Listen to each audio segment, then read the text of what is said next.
So this is Studio A control. This is the front door as you come in through the studio. Wall switch there for the light.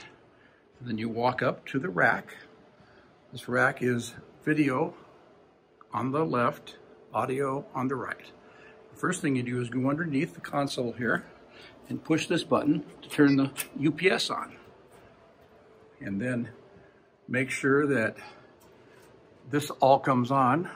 Come over here and turn on the audio rack. And lights should all come on. Up there are HDMI amplifiers. There's the old switcher there. And make sure the cameras are all on. Sometimes people shut those off, so it's very important. And then you walk over to the audio rack here and turn power on. There's a power switch here and a power switch here. And then this should activate, this switch should be on over here, so your wireless comes on. Reach around and turn on your audio iMac. Then go over here and turn on the power to the middle row, right there. And over here, turn that on. Then go to the front row and turn on power. Okay, that's the EV100. And here's the rack power there. You have a rack power over here too, as you can see. Turn that on. And then we grab the remote control here, then hold it back and point it at both monitors and push the button, and both monitors should come on.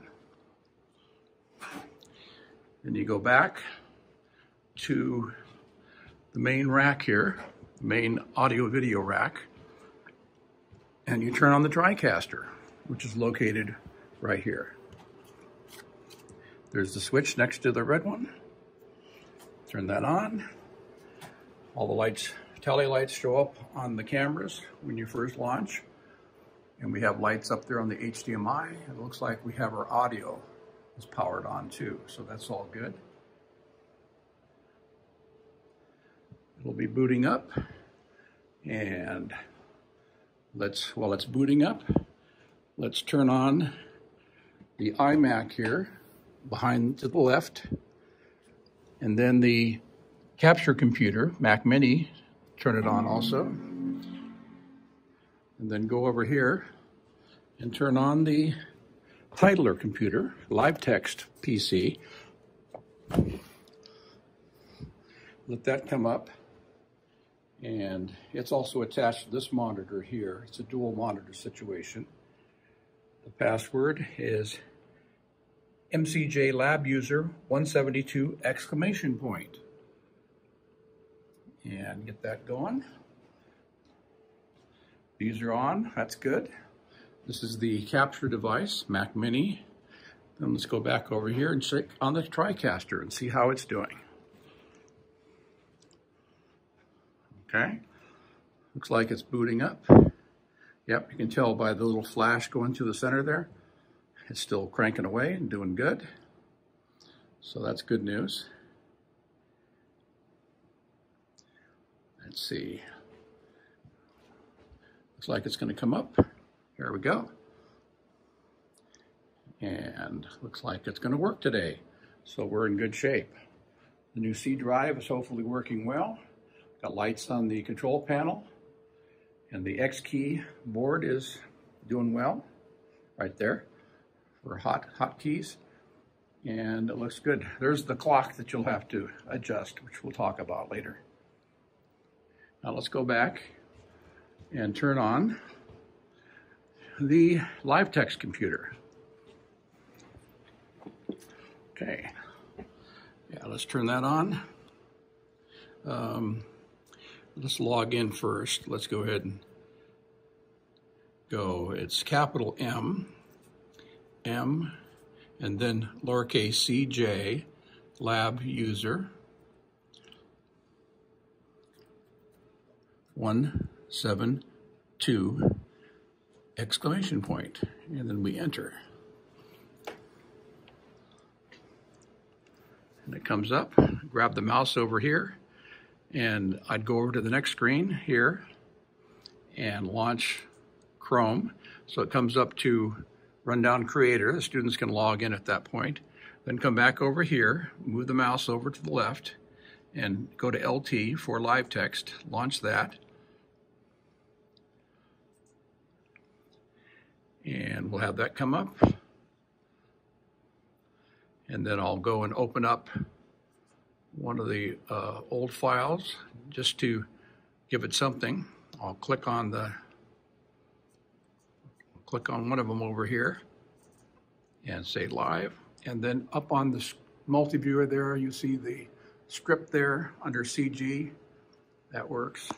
It means it's connected, so you're in good shape there, right there. Now come over to the iMac station that has the capture device also, the Mac Mini. It looks like they're both on and working.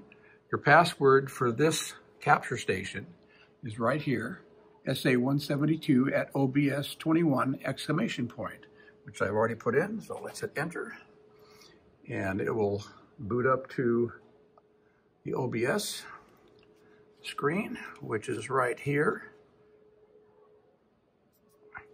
We'll launch that and we should be ready to go. We don't have anything online yet, which we need to do. Let me go over to the TriCaster and put a source online there, weather graphic or something like that, just so we can see that we have something going down the line. And let's confirm that, there we go. We got picture at least going into the OBS device. Now let's go out to the studio. Now as we come out to the studio, let's check the lighting board here. Let's remove the cover.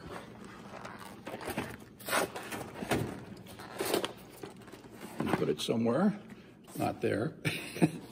And we'll turn on the main lighting source by the main blackout here. See that button? That turns everything on and off. Very important button to remember. And let's turn on the teleprompter here. Reach around back and hold the teleprompter. Turn on the other auxiliary monitor here with that button on the right. And we'll get that to come up. And while that's all coming up, we'll walk over here to the weather computer by the green screen. And it looks like it's already going. All right, let's see. I got to do a MCJ lab user, which is the default login for most of the computers in here. And there's our weather. Actually, make sure that we have the NDI source up here. The NDI scan converter is going, so that's good. And I can put this back up to full. So we know that's good. Now we want to turn on our monitors here. Here's a Samsung monitor for the left side of the weather. And then we come over to the right side of the weather, camera right that is, and we start and get that light to come up. And it didn't come up, so we'll try it again. There we go. Sometimes it takes twice. Then let's go over to the big monitor here. This is the over-the-shoulder monitor. And let's turn it on. There's a control down here. And you'll see a light on over here. And it should be working okay. Takes a while. Here we go. And there it is, Bulldogs. Okay. And then let's go over and check these monitors over here to make sure that they're all right. They both came up okay, it looks like. Yeah, they both came up just fine. We'll talk about things when they don't come up just fine. Now we'll walk over here and let's check the teleprompters on the cameras, make sure they're all working. If not, there's switches to turn them on and off, but they are all powered when the CCUs come up, and it looks like they're all working. Come over to the big monitor here, and we use this as a studio monitor now.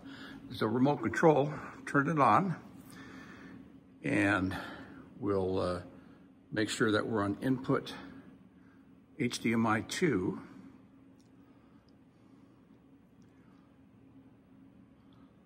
Let's see. Let's go to HDMI 2, take it, and then make sure you mute it, because you don't want embedded sound coming through the speaker here during the show, because it would be feedback if you didn't mute it. Now, sometimes, here's the little decoder back here.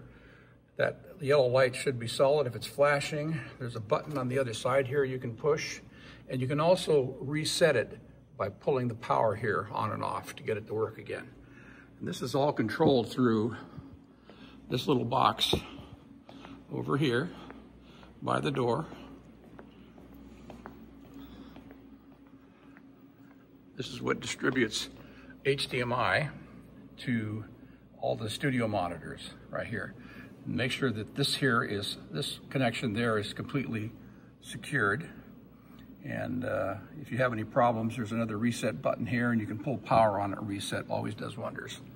So let's make sure our teleprompter, we're going to go to Rundown Creator, and it launches Chrome, and it goes to the Rundown Creator webpage, which students can log in and use their own logins for Rundown Creator. So it looks like everything's working, so we should be in good shape. Now back in the control room, behind the rack here, there's a light up here we can use. This is the multi-viewer, or excuse me, the video hub router. And you have power that you can unplug if you need to reset it. It's on this side over here. And sometimes if you don't have an image, you can just unpower this down and power it back up. Here's the Terra deck right there. Seems to be working. We got video and streaming. That seems to be working. That's good. And everything is good back here. Looks like the control room's all up and operating and ready to go. Studio's all fired up. And we're just now wait for students to come in and start testing stuff, and they'll pull the cameras out and put mics on. So have fun.